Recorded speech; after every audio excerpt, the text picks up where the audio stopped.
Hey, welcome everyone to tonight's Facebook Live. I'm going to be talking about food and basically sharing with you guys, a series of meal plans, things that you can follow and start to use pretty much immediately. So, let me go ahead and get myself set up here. I'm going to be watching some of the comments. And all right, so I'm recording this, so if you're watching the replay, make sure to participate.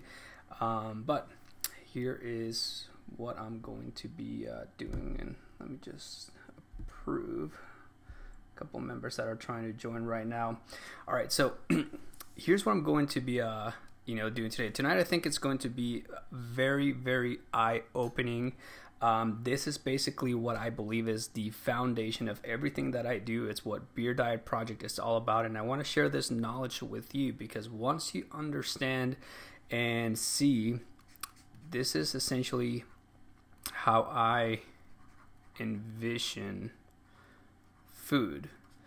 Once you understand this, once you begin to see what I see, I believe that you're going to make better choices when it comes to food. You're going to understand all of the things that I do. You're going to understand why, to me, it just makes so much sense to do, follow the diet, I guess, that I'm following. And so let me just go ahead and get started. But for those of you who don't know me, who don't know my background is in brewing beer. I used to be a home brewer. I used to teach how to brew beer. And the reason why I'm going to start with that is because beer, or I should say brewing beer, really what it taught me was to essentially pay attention to water, minerals, pH, temperature, and bacteria or yeast, or I will call this probiotics. So this is where everything starts, and this is where I believe you I really hope that if you grasp this concept and you begin to master these 5 topics, okay, this is basically what I know, and this is why everything that I do makes sense. What I began to understand, especially as I started to read books like The Root Cause, by Isabel Wentz, and I'm going to be mentioning, things and resources. I have a link in the description of this live videos where you can check all of the resources that I'm going to be mentioning. So if you have questions or want to know, that's where you're going to look for. But as I started to read books like that and doing a lot of other research, what I began to understand was that the body is essentially very much like a tree. And so if you picture a tree, the tree has a root system, right? And that root system, picture like this is the soil. The root system is essentially just like our gut. Health in our gut depends on the quality of water, the minerals, the pH, and the temperature. Just like a tree, if the soil doesn't have the right kind of water, clean water, minerals, pH, temperature, and the right bacteria, the right probiotics, the health of either us and or the tree, that's what's going to affect health the most. This was really my big epiphany. What I understood was that just like the soil needs water, minerals, pH, temperature, and the right bacteria, our guts need the right kind of water, minerals, pH, temperature, and bacteria. Now, the way that I'm going to, hopefully illustrate, I guess, how I envision food is by showing you, I guess, a little bit of a cycle that life begins from a seed. Right, so this tree, let's pretend that this is a lemon tree. Well, that tree starts out from a seed, and that seed needs to be fertile, right? It needs to be heirloom. It needs to be the type of seed that can actually sprout and grow. Just like us, we come from seed, right? We call this, sperm, or, whatever. We're all grown up, so, that's how we all sprout and basically grow, just like a tree. You start as a seed and it begins to sprout until it essentially grows into a tree. Well, in order for this seed to grow, in order for all the, the water, minerals, pH, temperature, and the bacteria to be present in all of this, there's a cycle. There's, flora that needs to be around. So, for example, if we're talking, one of the best ways to fertilize soil is through manure. And I don't know if I'll be able to draw this, but let's just pretend that this is a cow. I know my stick figure art is not the greatest, but I think that you can all picture this being a cow. And this cow basically poops, and that poop is basically manure. And manure, basically, the way that I envision this, okay, is this cow, right? I'm going to screw this up. This cow basically eats grass. And that grass is, if it comes from a good, healthy soil, the cow is going to be healthy, meaning the gut of the cow, just like the root of a tree, just like the gut of our bodies, is going to be healthy. And the manure, the poop, basically is going to carry with it all of that bacteria. And so there's this cycle where, the poop basically feeds the soil feeds the root of the tree, and the tree basically feeds the fruit. And so when you're eating lemons or you're eating food or whatever, all the bacteria that you are looking for, all the minerals that you are looking for, everything that you are looking for is basically good if all of this is grown in an organic type of way. Now, the alternative to this is when this seed, and for this seed, if you follow me, one of the things that I say is that you got to cut back on sugar, grains, and dairy. And the reason why I say that, sugar, for one, well, we all know that if you have sugar cravings, it's probably because you have yeast overgrowth. But I'm going to focus here on grains and dairy and help you understand why, because you may think that I contradict myself when I say you got to cut out dairy, but then you see my video on how I produce hormones and I use raw milk.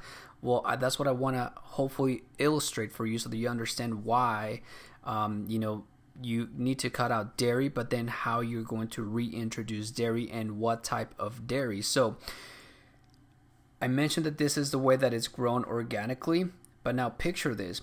If this seed, instead of it being heirloom, okay, an heirloom basically means that it's just, I don't know, you can call it real, you can call it what nature intended, you can call it what God created, you can call it many different ways, but basically it is fertile.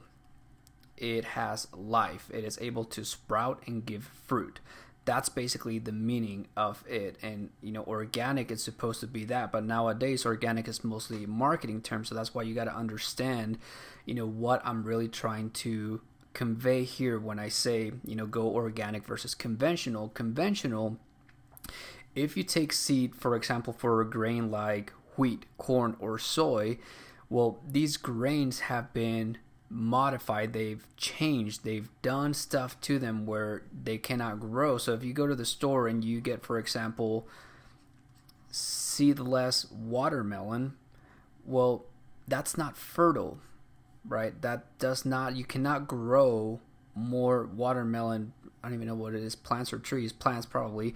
Yeah, they are plants. You cannot grow those with, there's no seeds in that watermelon. So like this process is basically broken.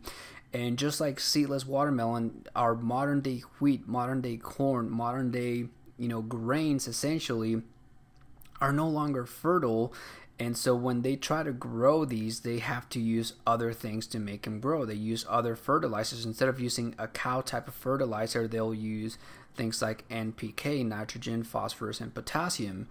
And they have to spray the soil with different pesticides, herbicides, and basically a lot of things, fungicides and all these things that essentially kill bacteria. they affect gut flora. So one of the reasons why I say you got to cut out grains is because most corn, wheat, and soy that are grown conventional are grown this way, and they affect your gut health. Now, just like it affects our health, if a cow is being fed grains, right, instead of being grass-fed, if it's being fed grains that is grown conventionally using herbicides, pesticides, and things like that, what do you think happens to the gut health of the cow? It's going to basically do the same thing that, happens to us, right? And now, if you think about it, if the cow cannot digest food properly, just like us, it's going to have hormone issues. It's going to have vitamin and nutrient deficiency. So now you're trying to get nutrients from products made out of these cows, whether it's eating the meat, the beef, the organs, the liver, or the dairy products, right? This is where cutting out dairy comes into play. You're not getting any of the nutrients that you would get if you were buying something that is grass-fed organically, following this cycle, understanding that everything needs to pay attention to this. We need to pay attention to it. The food that we grow needs to have these in place. And if you're consuming animal products, basically all of this needs to be put into place. So once you begin to understand this, you begin to understand why our food supply it's crap. I mean, I don't know how else to put it, but it's messed up. It doesn't have minerals.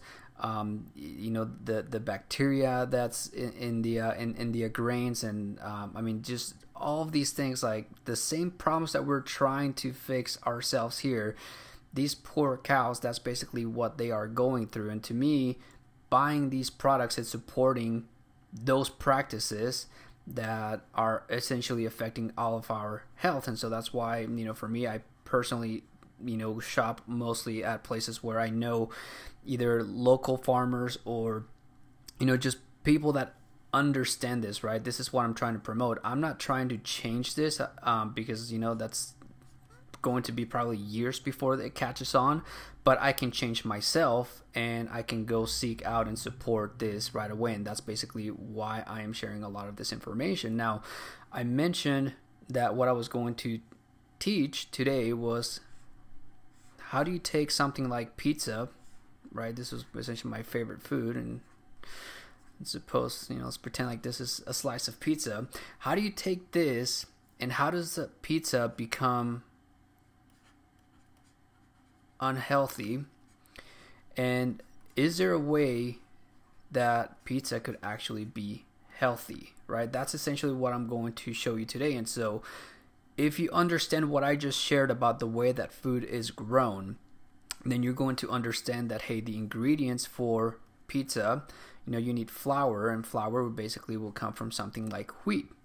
Now, if you take modern day wheat, like I said, it's not grown using those practices where it has the right type of water, minerals, pH temperature, and the right bacteria, not to mention that it has been hybridized to the point where the number of chromosomes alone in modern day wheat is like twice or three times as many as the original heirloom, right? This is the original type of wheat, what I said was fertile, right? Basically what is the, what nature brought to us, and that is actually called einkorn. That's the original name of wheat, and you don't really find this in stores. Like, you have to actually seek it out, but that's how disconnected we are. When you have modern day wheat, you have hard to digest starch, hard to digest gluten, and a variety of other things, whereas einkorn, it's easy to digest.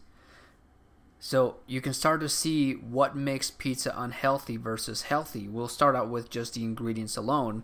Let's take tomatoes.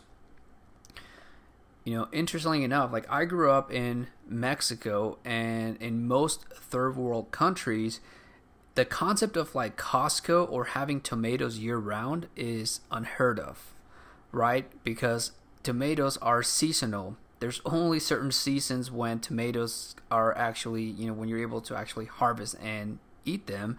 Whereas, here we have year-round tomatoes. How do you think they grow these, right?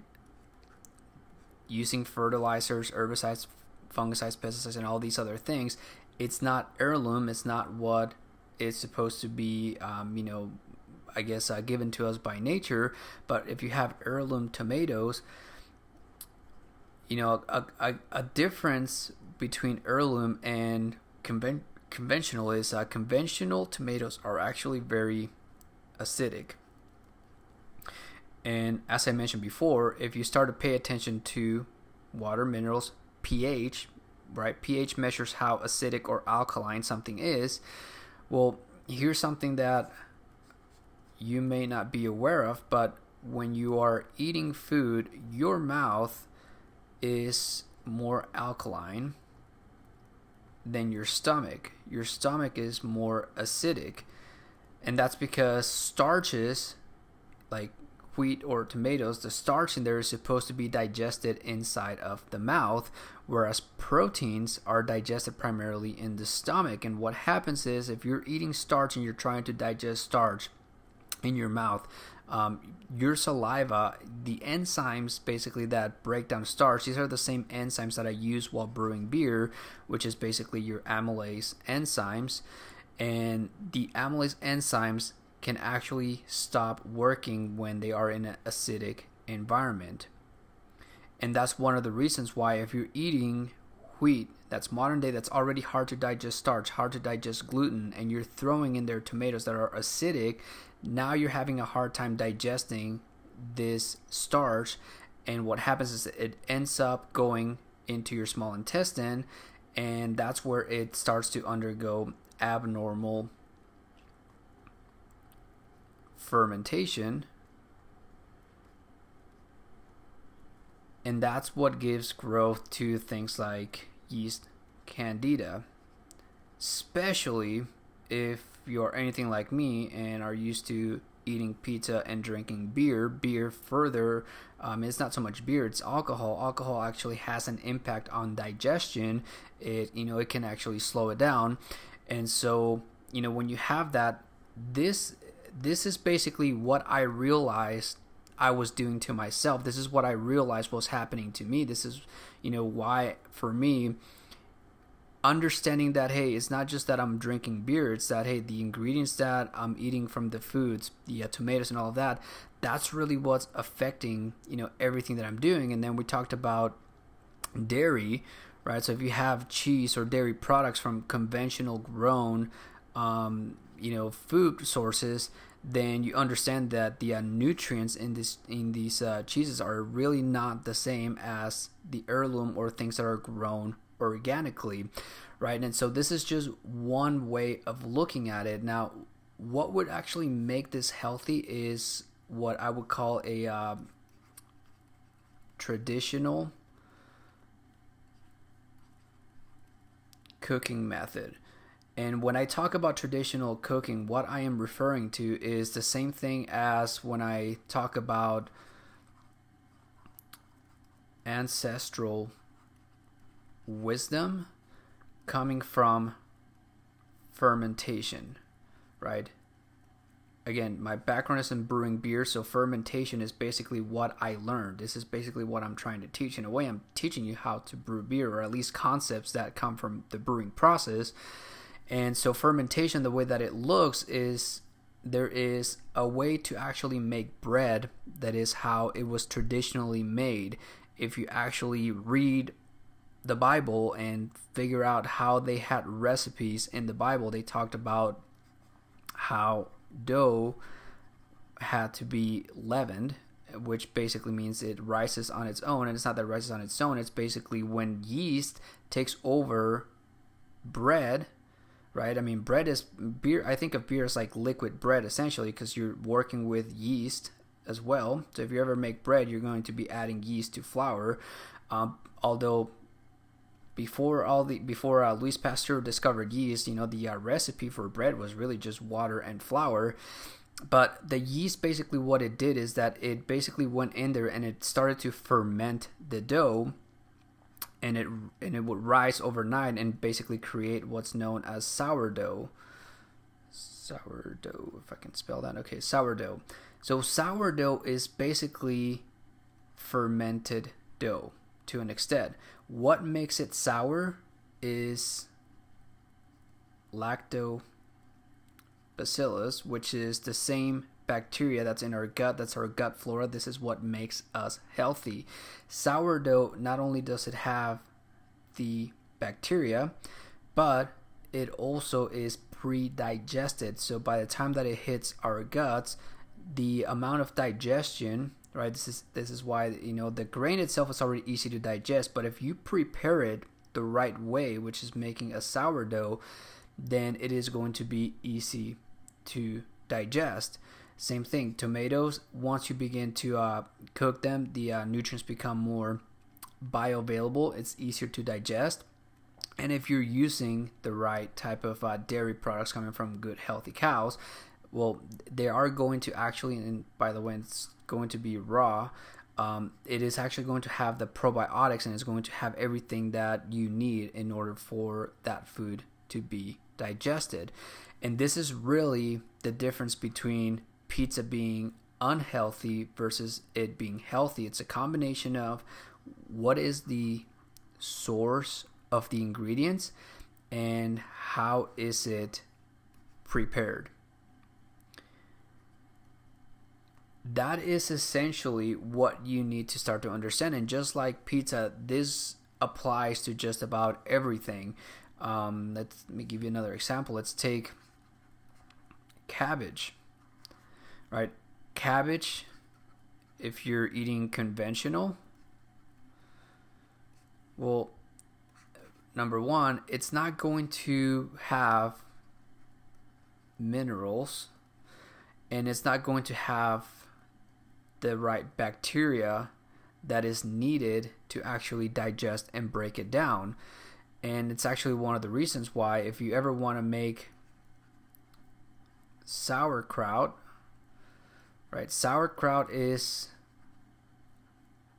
traditional cooking, right? There are benefits to eating raw cabbage, but the actual preferred way, the real way that it should be eaten, is actually by fermenting cabbage, so that you get rid of any anti-nutrients and that you actually bring out all the good nutrients. But all that sauerkraut is you take cabbage, you literally shred it, and by shredding it, you add salt, right? Why salt? Salt has minerals. This is another one, by the way. A lot of people believe that salt is bad for you, and I will say that table salt, what people know as, the white, refined, devoid of mineral salt, that is bad for you. But real salt, right? I use Celtic sea salt, or you can use pink Himalayan salt. The reason why this is good for you is because it has minerals. It is not like table salt. It's not just sodium chloride with no minerals. That's bad for you. This is good for you. How do you know it's good for you? Because when you add salt to cabbage, this, what it does is that it brings out all the water. Remember, we're playing with water, minerals, pH, temperature, bacteria. The bacteria in the cabbage, if it's organic, remember we talked about this, organic cabbage does not use herbicides or pesticides or things that kills bacteria. So you have bacteria, and this is good, friendly bacteria. These are probiotics,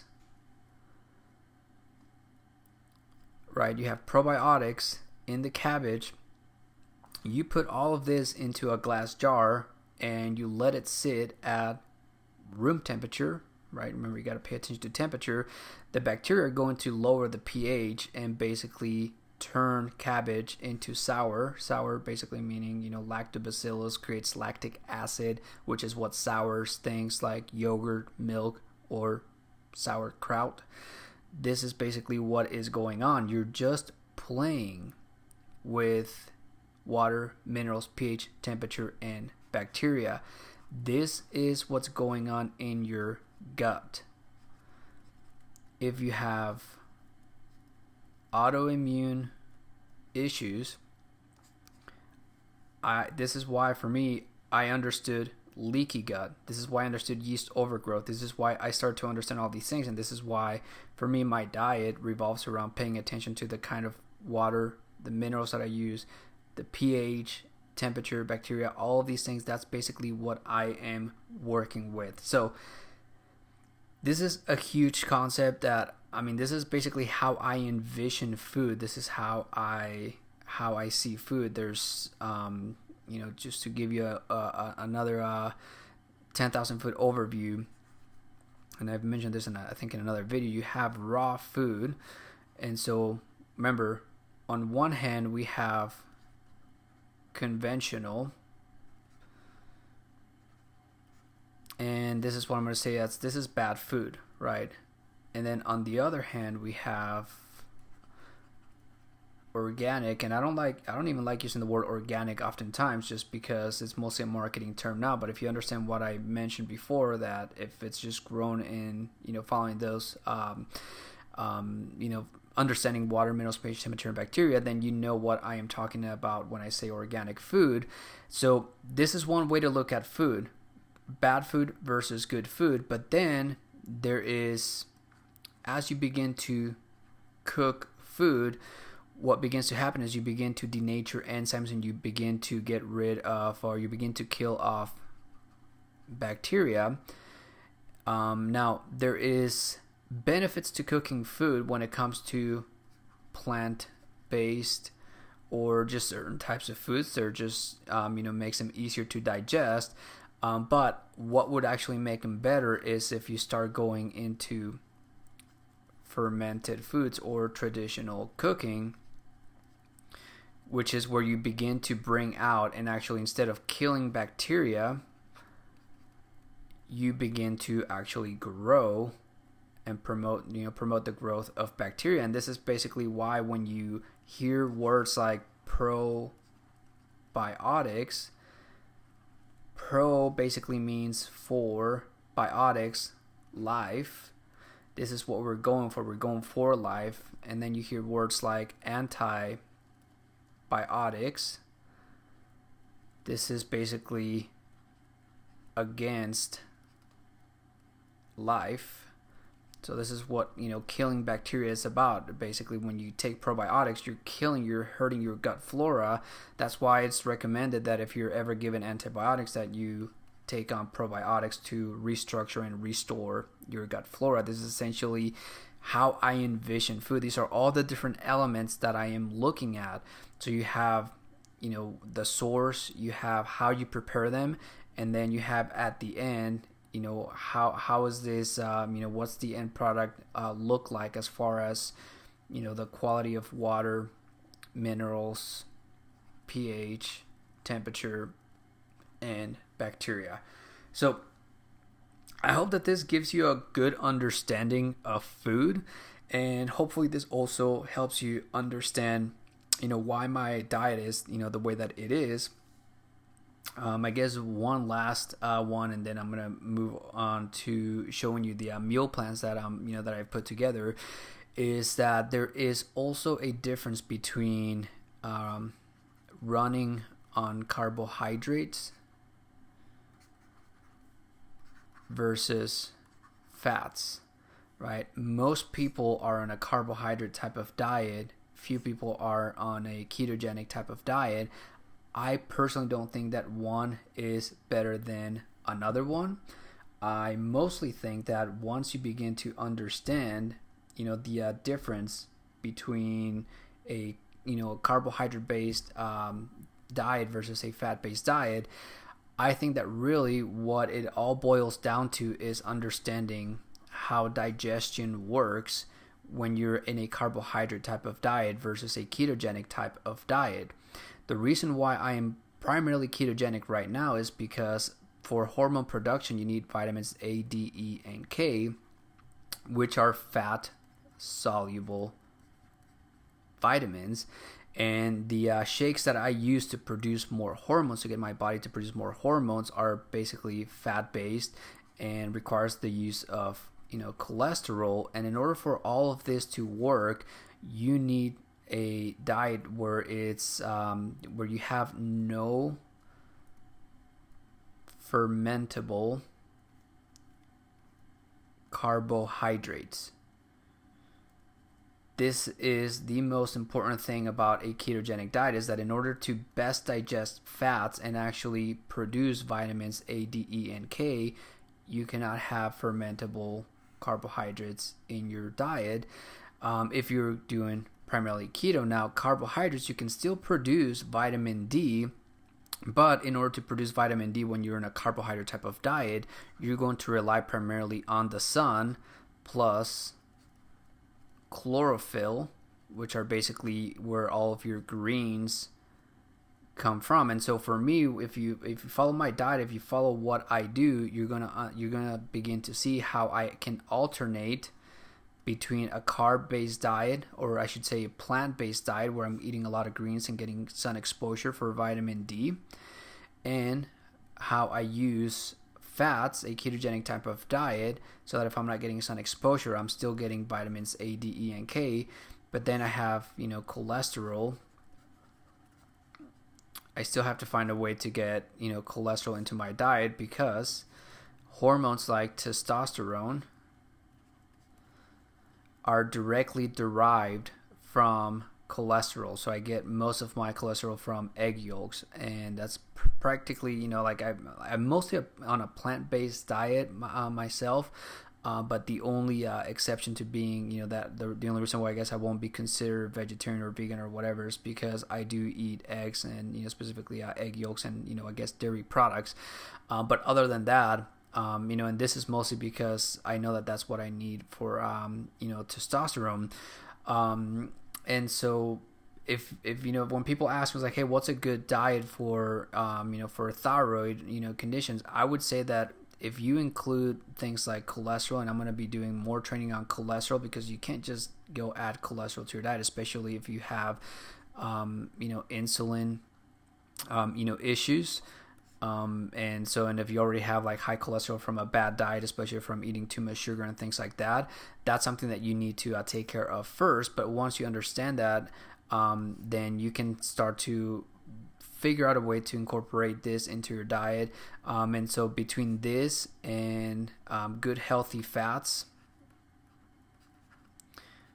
say here healthy fats, and then nutrients that would be primarily found in things like beef liver, and I'm just using that to so if you want to research all the ingredients, but it's primarily things like selenium, you have your B vitamins, you have iron, and there's a bunch of these nutrients that are needed. So if you have basically, if you look at my diet, you're going to see that it's mostly eggs, fats, and then these nutrients. So I don't always do like beef liver. I have other ways of getting these nutrients. If I'm just being plant-based, instead of beef liver, I may do blue-green algae, and then find a way to get some of the other missing nutrients from this. But if unless you're plant-based and don't want to do beef liver, but if you're okay with consuming animal-based products, just between beef liver, eggs, and healthy fats, you're going to see a huge difference in your hair growth, your skin, nails. You're going to begin to see a lot of difference on your energy.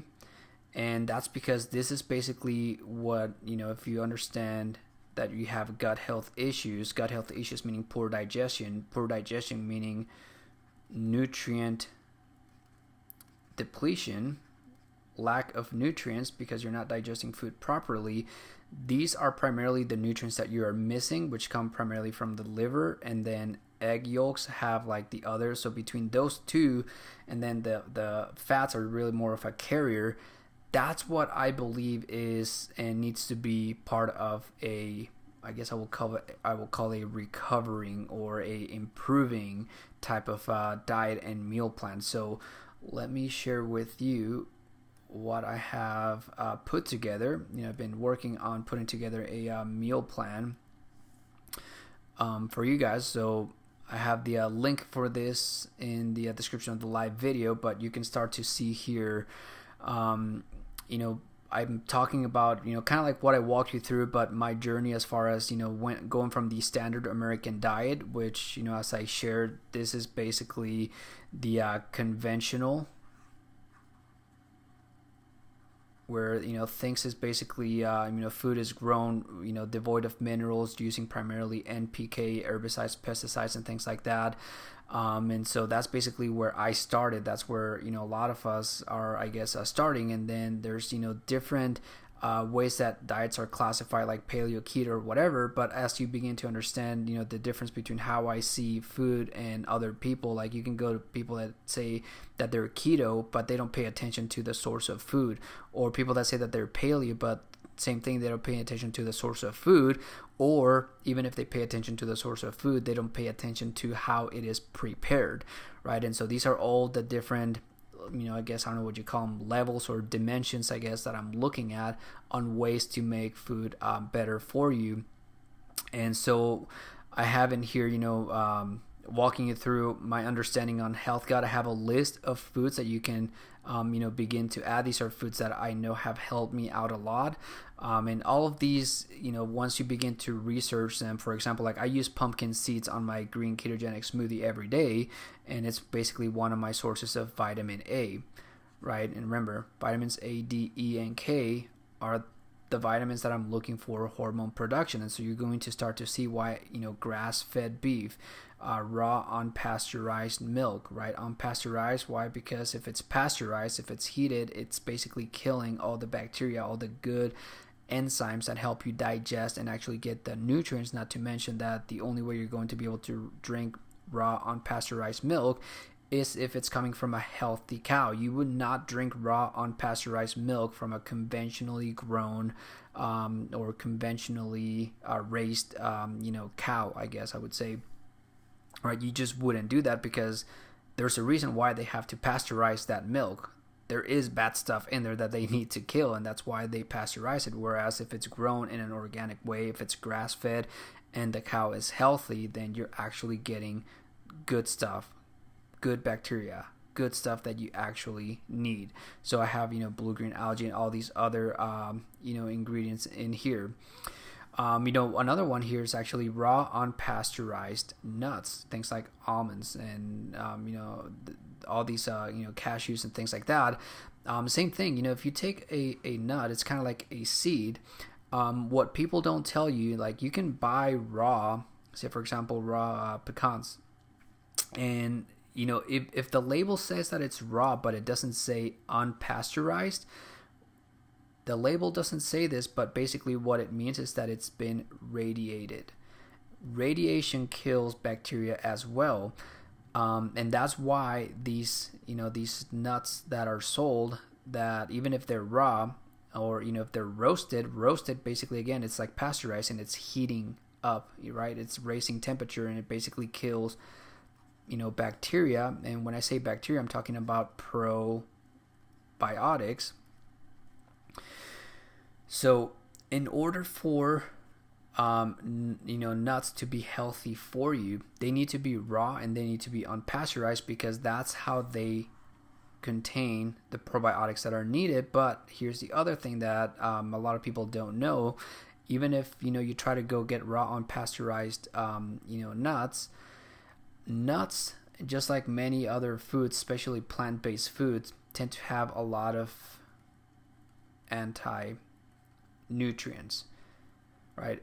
And this is something that I know from brewing beer, because just like nuts, barley and or wheat, which is, these are the two primary grains that we use to brew beer. These grains have, I'll just put it in simple terms, they have essentially an outer layer that's designed to protect the inside. And the inside has all of the nutrients that are required essentially to sprout and grow, right? So barley will grow into grass just like wheat will grow into grass, and all of the nutrients that are needed to grow are inside, but the grain is protected by an outer layer that essentially what it does is that it inhibits minerals Why? Because you need minerals for the sprouting process to begin.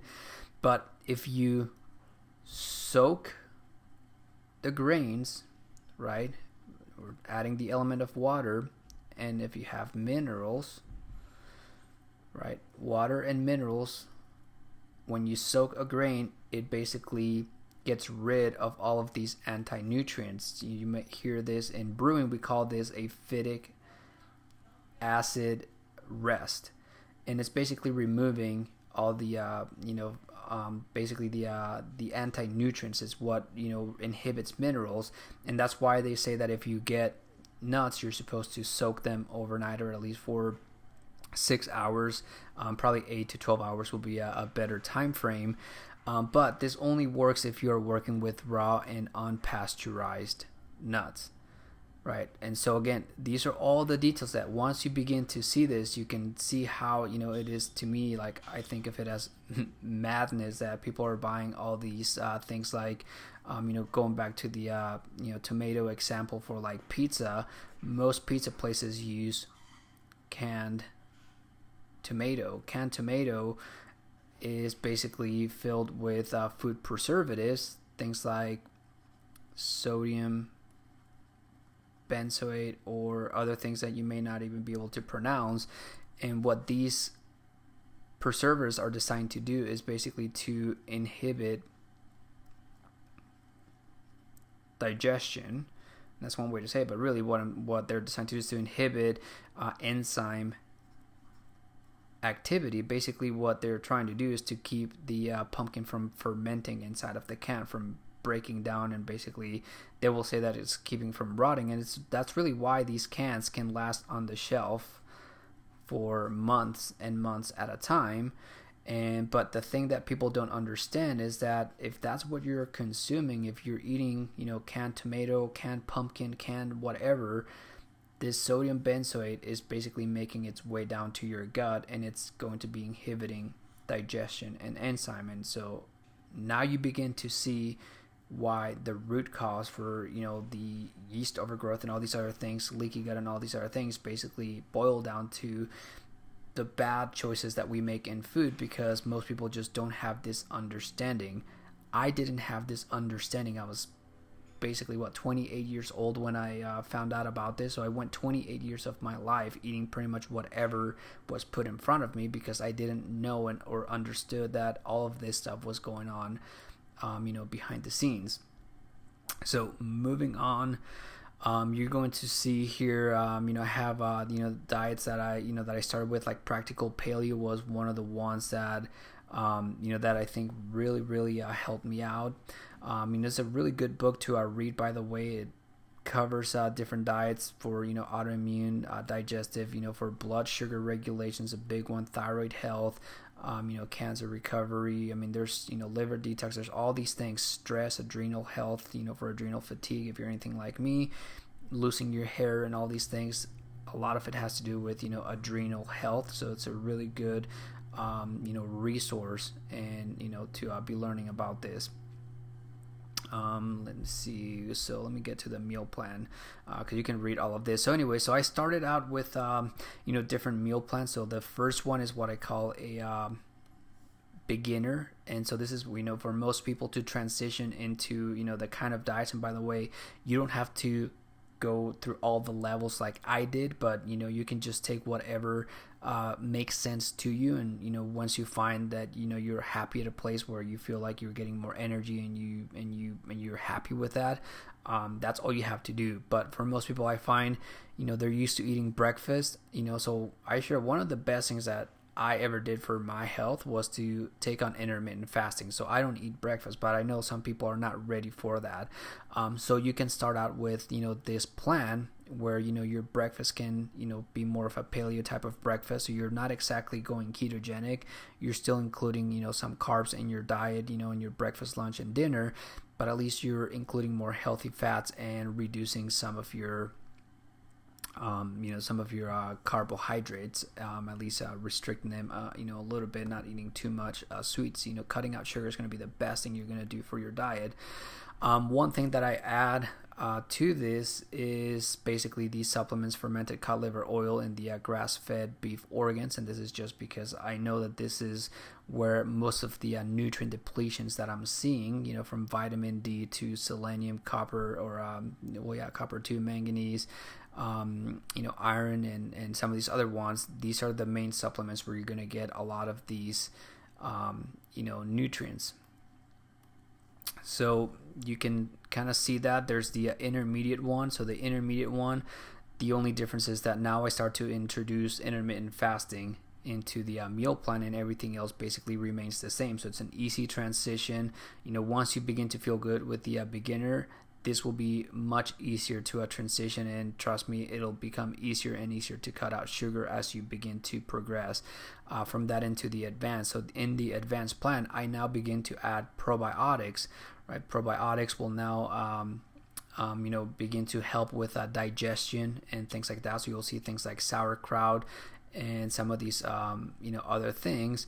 And in fact, this is where you begin to transition into fermented foods, begin to basically transition and add this traditional cooking into your diet, where it's not just where you're paying attention to the source of food, just buying organic and things like that, but you're also paying attention to how you are preparing food and how you are getting more probiotics into your gut to restructure your gut flora. So here's a really good success story from Maureen, who went into traditional cooking, and her results. So you can read that once you check out that blog. But after you go through the advanced, now this is where you start going into what I do, and this is basically just me putting together things that make sense to me. You don't have to do any of this. I am just sharing my journey, but I believe that if you understand everything that I shared, this will basically make sense, that I am paying attention to the quality of water that I drink, the minerals in the food and the water that I drink, the pH of my gut, the temperature of my gut, and the probiotics in my gut. And so because I understand this is basically how I am creating an environment in my gut to restructure my gut flora, to get to reduce the amount of bad bacteria and things that may be that I know were made their way into my gut. And I've mentioned a few of this, but there's the Epstein-Barr virus, there's H. pylori bacteria, which basically reduces the amount of stomach acid, and then there's different parasites that can also be grown in there. There's yeast overgrowth and all of these other ones. So I'm trying to get rid of those and reduce them as much as possible, and increase the amount of probiotics and basically restructure my gut flora. This is my healing journey, I guess. And actually, I think in the advanced, in the advanced plan, this is also where I like to introduce Ayurvedic herbs. And this is one of the things that I use to basically help me, number one, with intermittent fasting, and also to prepare my body for, cholesterol, and basically making it so that it's better at digesting fats and things like that. So that's what you're going to find there in the advanced meal plan. And then, so you can see that I carry that over into the into my diet, which is like I said, I don't have a way to describe it. I just call it Beer Diet Project. It's evolving, but as you can see, I am keto, and this is just my keto version. I haven't really put together anything that is more plant-based, or I should not so much plant-based, but more carbohydrate-based. That's going to be something that I'll be working on later on. For now, I'm focused primarily on hormone production and balance, and that's why this is what my diet looks like. But you can see now that it all makes sense, right? You got the green juice, you got probiotics, you got water. I got my green keto smoothie. I show you the recipes, and I have a link. I think I posted a link. If not, I'll add the link somewhere in here where I show you how I make the my green keto smoothie. And then dinner, same thing. One thing when I made this, was including a lot of like Canadian bacon, I guess, into my dinners. But as I am going more plant-based, this will be something that may not be here in my diet, although I don't think there's nothing necessarily wrong with it. It's just, I'm experimenting and I'm just researching and doing things. But then you can see from here, I go into the intermediate version of my diet, where now, like I said, I now am paying attention even more to my quality of water. So I'm no longer just drinking any type of water, but I drink steam distilled water. And I make pretty much all of my drinks using steam distilled water. I also use alkaline water. I'll be talking a lot more about water later on, but I also pay attention to the minerals in the water and things like that. Right, so now I'm just basically taking this to like the next level. There's let's see here. So if you want, I have this all of these plans. I put them together into a PDF. You can download them. Let me actually click here, make sure that it works. Okay, yeah, so it's downloading. So you can just download this, and I have all of these in here, and then actually at the bottom I have a blank one for you, so that if you have any questions about this, or if you're participating in the transformation tribe, if you're actually following what I teach and you want me to look at what you're doing, this is going to be one of the tools that I'm going to be using. So so if you're in the transformation tribe and you want me to give you feedback on what you're eating, all you have to do is basically download this and fill it out for yourself. Let me know what you're eating for breakfast, what you're eating for lunch, what you're eating for dinner. And then check off any supplements that you got going on here, and this is what this is going to help me do, is basically help me guide you, I guess, on things that you can do and improve on. Here's the last thing, and then I'm going to be cutting this short, but everything that I do, there's not a single supplement, there's not a single food that is going to fix the issues that we're going through. Okay, this was, for me, it's just good to accept this, that, hey, I'm not looking for a fix, but everything that I do is either going to improve or it's going to basically make the situation worse. And so every day it's a choice, where if you have something like this to look at, and if I ask you, hey, what are you eating tomorrow? If you don't have an answer, if you don't have anything planned, chances are that bad food is going to make its way into into this.